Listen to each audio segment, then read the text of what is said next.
Muhammad was 7 pounds over the weight and got TKO'd by Braxton in his last fight. Let's see if he's in shape for this fight. It'll be an interesting fight if he isn't. He should win if he's in shape, though. Jeff Bellinger is in bad shape in this match with Pete Weber.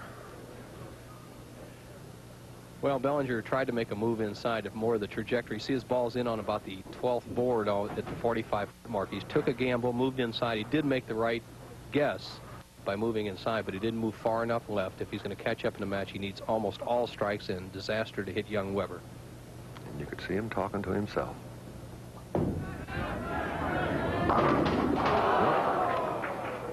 I tell you, don't want the door open any wider than that for Pete Weber. I think it opened and closed in one shot. Here's Jeff. He just kind of lost it. As you said before, a lot of these young players, David, has struggled quite a bit with spares when they quit striking, and Jeff has had trouble getting strikes in this match. With 2 strikes in the first 7 frames, he's going at a 170 pace. And the old grandpa, Dick Weber, can sit back down in his chair now and relax, I think.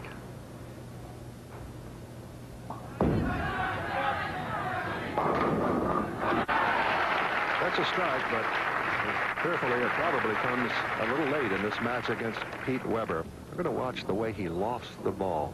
All right, you want to get the ball about 18 to 24 inches over the line and have it land like an airplane. You see the ball goes up. That one there, he had a little extra bounce on. He was out about 2 feet. But that's the lift putting the ball out there and not throwing it out there. Look at the action on the pins. Saws that 5 into the 4-7. Good strike, but it may be a little too late.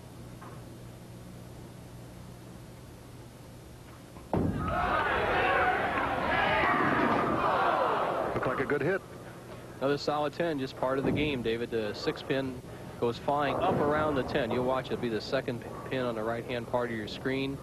It normally goes to the sideboard and actually comes back and hits the 10. Watch what happens here. There it goes up in the air, hits the sideboard, but doesn't come back and get the 10. Definitely a wrap. It's a young man who's cashed in 9 of 14 tournaments.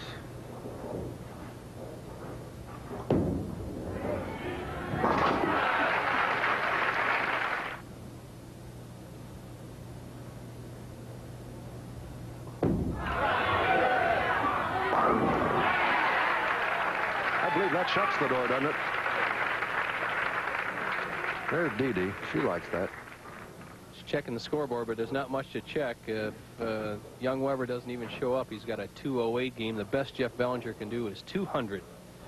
It's going to be a very tough match coming up. Young Weber against Jeff Mattingly, who finished with a 260 average for the last 5 games last night. Dead on the head pin. Dave, you have to wonder what Marshall Holman's thinking about. Here, Bellinger got a bunch of good breaks against him and knocked him out, keep his streak going, and then he completely falls apart against young Weber. I guess when you're snake bit, they don't let loose very easily. Bellinger could have the dubious distinction of rolling possibly the lowest game in the championship round this year. If he doesn't convert this, he'll be in the 150s. But he did convert it.